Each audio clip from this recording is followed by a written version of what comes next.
Hey YouTube, Zuki1 here, and I'm going to do a little bit of a quick video. I just received some new toys, and I'm pretty excited about those. But before I start modifying them and kind of put my own little touch on them, I thought I would do a video of how I received them. So, no big secret here. I guess this is going to be cold steel, the good, the bad, the ugly. Most of the time, now if you watch my other reviews, I reviewed most of Cold Steel's smaller tomahawks. Actually, I think I reviewed all but one. And every time I do a review on them, I have done slight amount of modification, be it sharpen it up, remove the set screw, etc., etc. But I don't actually show that because most of the time when I get them, I'm so dang excited to get to work on them that I just don't think to take pictures of it. And I want to show people that have not bought any of these Cold Steels what to expect when they get them. I'm definitely not yay Cold Steel or anything like that. I don't want to come across as that. But on the other hand, I am. I really appreciate the value that these tomahawks have to offer, as far as what you're paying and what they can be. I've done zero, no retempering, no major modifications to these, with the exception of this one. But that was more of a pet project than anything else. There's nothing wrong with it. I just want to change it for my own purposes. So, in any case, I'm trying to keep this short. It's hard for me. I like to talk a lot, but I want to show these as I receive them, because you do have to do some work on most of these. Actually, all of the tomahawks I've gotten, I've done work to. And the two main issues are they're not sharp, and they don't fit the handles very well. And at the price point you're paying, I mean, we're talking like 30 bucks here with shipping and all that stuff. $30 to $40 for some of the more exotic looking ones. But for the basic one like this guy here, I think to my door with tax and shipping, I'm about $30, maybe $32, something like that. So I know what this can become, with a little bit of work. I love this thing. It's great. I've taken it on quite a few little adventures, and I've used it quite a lot, and I really enjoy it. I did a review on it, beat the snot out of some rocks with it. I did a lot of cutting and chopping with it, and really enjoy it. So having to put a couple hours into work to get something like that doesn't really bother me. So first thing you're going to want to do, and this isn't a demonstration, I just want to walk through what these guys got going on. I use a T15. They're actually a Allen head, but T15 fits them just fine. They're not in there very tight. Take that set screw out, throw it away, and here's what you're up against. Okay, now this is probably one of the worst fitting ones I've ever received. Okay, and there's actually quite a bit of play in there, and it kind of does have me a little bit worried because I don't have a lot of room to work with. But essentially what you're going to do is, I usually just take a knife, a sharp knife, and go at an angle and just trim this off, trim it down, taper it, basically, and then get it to where the head fits fairly tight and goes, gets up there pretty good and holds onto the shaft nicely. Once you get it to fit fairly tight, then you want to take some sandpaper and, flare it out, make it fit really good, and that should be all you need to do. And the more you use it, the tighter it's going to compact the grain, and the head's going to slightly move up the handle. That's why on some of my other ones you see I've got extra handle sticking up the top. I don't cut that off because as you use it, it's going to slowly work its way up the handle, depending on how much you use it and how tight the grain structure in the wood is. Anyways, I'm not an expert, not trying to be. That's just my own personal experiences with the ones that I have. Then the next thing you want to turn your attention to is the edge. Now, I know they say come razor sharp out of the box. That's not really true. Sorry. These are not hardly even sharp at all out of the box. Now, yeah, I can go on the corner here, but you can see didn't actually cut it really well. It's angled. Whatever. Again, these are project grade. That's what I call them.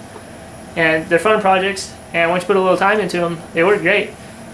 Myself, I will strip the coating off of this, and I'll put wax on them and oil. And the head, I'll do that again with the head, just because I don't like this glossy. It just looks kind of cheap, you know. And anyways, so paint stripper on that, take it off, and then I use cold gun bluing on there just to dull it down so it's not so shiny. So, okay, that's one trail hawk. You know, it's not the end of the world. That's totally fixable. Some are better than others, but and I didn't get my whole shipment yet. I only got half of it. But here's another trail hawk, and kind of got the same thing going on. Fits a little better, but there's a little bit more handle sticking out on this one. So, you know, same deal. Trim it down, get it to fit nice and snug. Now, okay, here's one I'm actually really excited to get. I don't own, or this is my first pipe hawk, and it's not a review.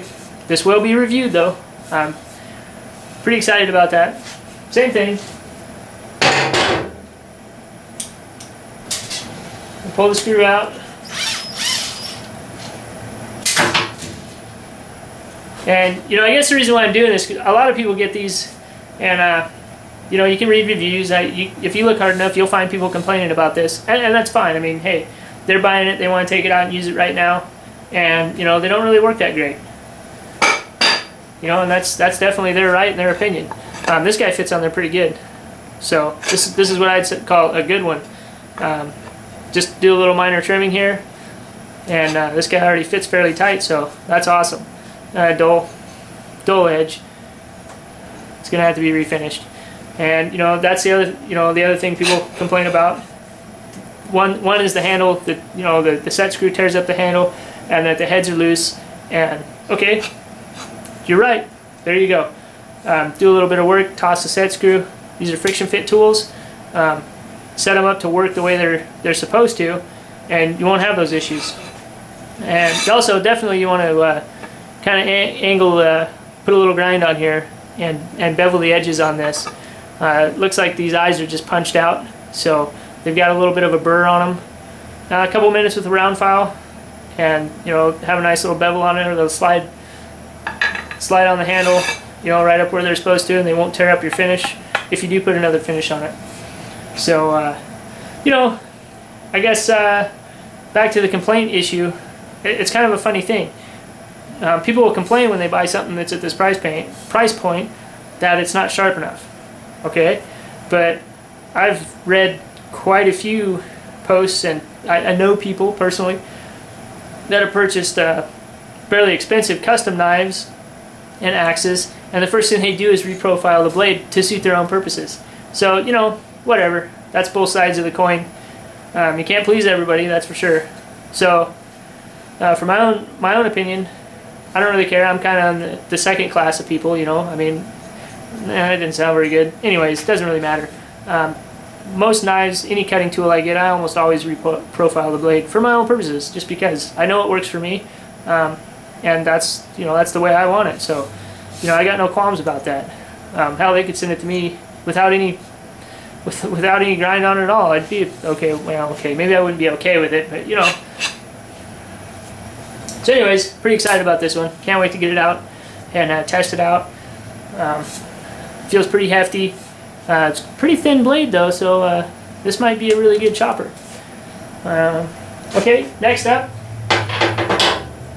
kind of move right along here. How about this guy? All right, this was an impulse buy. This is the Axe Gang hatchet, and it's got a straight handle. That's kind of what drew my eye. Kind of like that. Feels kind of like a heavy tomahawk, but it's got a. Well, this isn't a review. Dang it. Let's take this little blade cover off here. And here, okay. Here's the thing. When I said they could send it to me without putting any grind on it, I don't know if you can see that, but holy smokes, is that thing dull? I mean, it's completely flat. So, no big deal. This thing basically costs the same price as a tomahawk, so I don't know anything about the metal. I don't know if it's going to hold an edge. Could be a complete piece of junk and a waste of money. But I'm hoping not. And, you know, of the dozen or so cold steel cold steels that I own, knives, other things, I never actually had one that was just a complete piece of garbage. I mean, it was at least worth what I paid for it. So hopefully this will be that. But again, dull blade, and unfortunately this is not a tomahawk, so it's not going to be as easy to take care of. There's a little, you probably won't be able to see it, but there's a very slight amount of wobble on the head. So I'll have to take care of that. But, you know, for the price, I'll clean it up, and, you know, hopefully I'll be happy with it. I'm going to do a review on this guy too. You know, for the times when you want something, when I want something a little heavier than a tomahawk, I like the blade profile on it. It's really thin, and I think it's going to chop really well, and, you know, it's fairly light. I think it might make a pretty good carver. So, anyways, guys, there you go. Just a quick little video. Wanted to get this out of the way before I start playing with these and kind of tune them up to my own specs. So that's an awesome sight right there. Kind of catching a little bit of a disease, I think. Can you ever have enough tomahawks or axes or knives? You know, whatever. So anyways, guys, practice your skills, stay safe, all that good stuff. Hope everybody the best. I appreciate your views, I really do. This whole YouTube thing kind of started out as, you know, just a couple of videos I threw up with no commentary to, you know, something I really enjoy, and having a lot of fun with it. And I appreciate the guys that are leaving comments, and I appreciate the interaction there, and I appreciate people subscribing to me. It just makes me want to do more of these videos. Definitely not an expert, and, you know, don't try to be. Just learning and kind of learning as I go, and trying to share some of that. Those are the kind of guys I subscribe to. So, you know, that's what's great about YouTube. Definitely. So, yeah, practice your skills, stay safe, leave a comment, leave a suggestion. Constructive criticism is always welcome. That's how we learn. And until next time, which will probably, the next time will probably be a review of one of these two. I can't wait. 61. Catch you guys later.